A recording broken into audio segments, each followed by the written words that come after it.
ജനുവരി മാസത്തിൽ പുൽക്കോട് സന്ദർശിക്കുവാൻ മിഷണറിമാരായി വന്ന പൂജ രാജാക്കന്മാരുടെ തിരുനാൾ നാം ആഘോഷിക്കുന്നു. ഈ പുതുവർഷത്തിലെ ജനുവരിയിൽ ഞങ്ങളുടെ മുറുണ്ടാവ രൂപതയിൽ മിഷണറിമാരായി ഈശോയെ തേടി വന്ന 3 യുവാക്കളുടെ തിരുപ്പട്ടം വഴി ധന്യമായിരിക്കുകയാണ് ഈ മിഷൻ രൂപത. മഡഗാസ്കർ, റുവാണ്ട, കൊളംബിയ എന്നീ രാജ്യങ്ങളിൽ നിന്നും റിഡംപ്റ്റോറിസ് മാറ്റർ എന്ന മിഷണറി സഭയിൽ ചേർന്ന് മുറുണ്ടാവ രൂപതയ്ക്ക് വേണ്ടി പട്ടം സ്വീകരിച്ചവരാണിവർ. ദിയേഗോ അലക്സാണ്ടർ, പാസ്കൽ, ഒളിവിയ. കൂടെ തന്നെ വെനിൻസുലയിൽ നിന്നും വന്ന് ഡീക്കമ്പട്ടം സ്വീകരിച്ച ബ്രദർ ജോസ് ഏഞ്ചൽ റോജേഴ്സുമുണ്ട്.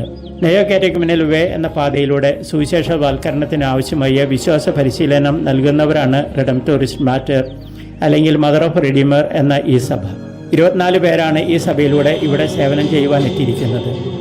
ഈ ചെറുപ്രായത്തിൽ തിരുപ്പട്ടത്തിന് മുൻപ് തന്നെ തങ്ങളുടെ നാടിനോടും വീടിനോടും സ്വന്തമാണെന്ന് കരുതിയവരോടും ഈശോയെ പ്രതി ബൈ ബൈ പറഞ്ഞു പോന്നവരാണവർ. സുരക്ഷിതമായൊരു ഭാവി നോക്കിയിരുന്നുവെങ്കിൽ അവരിന്ന് വേറൊരു രാജ്യം തിരഞ്ഞെടുത്തേനെ.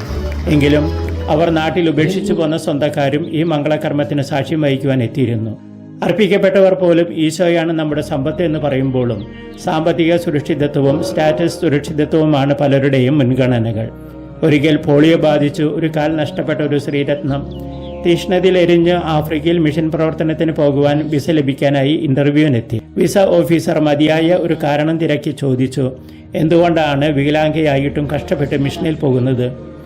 വികലാംഗയായ മിഷണറി തീഷ്ണതയോടെ മറുപടി പറഞ്ഞു, 2 കാലുള്ളവർ ആരും ഈശോയ്ക്ക് വേണ്ടി പോകുന്നില്ല. ഉടനെ തന്നെ അവർക്ക് വിസ നൽകപ്പെട്ടു.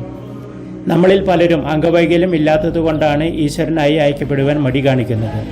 നല്ല ആരോഗ്യമുണ്ടെങ്കിൽ, നല്ല കഴിവുകളുണ്ടെങ്കിൽ, നല്ല ബുദ്ധിയുണ്ടെങ്കിൽ അത് തനിക്കിഷ്ടമുള്ളിടത്ത്, സൗകര്യമുള്ളിടത്ത്, അംഗീകാരവും ആദരവും ലഭിക്കുന്നിടത്ത് ജീവിച്ച് മണ്ണടിയണം എന്നാണ് വിളി ലഭിച്ചു എന്ന് പറയുന്നവർ പോലും തമ്പുരാനോട് വ്യവസ്ഥകൾ വെച്ച് പറയുന്നത്.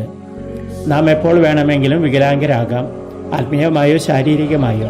അതൊരു നന്മ ചെയ്തിട്ടാണെങ്കിൽ നമ്മെ പ്രതി അഭിമാനിക്കുവാൻ നാം ഉപേക്ഷിച്ചു പോകുന്നവർക്ക് പോലും സാധിക്കും. മറിച്ചാണെങ്കിൽ തമ്പുരാന് പോലും നമ്മെ സുഖപ്പെടുത്താനോ രക്ഷിക്കാനോ ആകില്ല. പുതുവത്സരത്തിൽ പുതിയ ജീവനോടെ, തീഷ്ണതയോടെ ഈ യുവ മിഷണറിമാരെ പോലെ നമുക്ക് നമ്മെ തന്നെ സമർപ്പിക്കാം തമ്പുരാൻ്റെ സ്നേഹ സാമ്രാജ്യം വിസ്തൃതമാക്കാനായി. മഡഗാസ്കറിൽ നിന്നും ഫാദർ ജോൺസൺ തളിയത്ത്.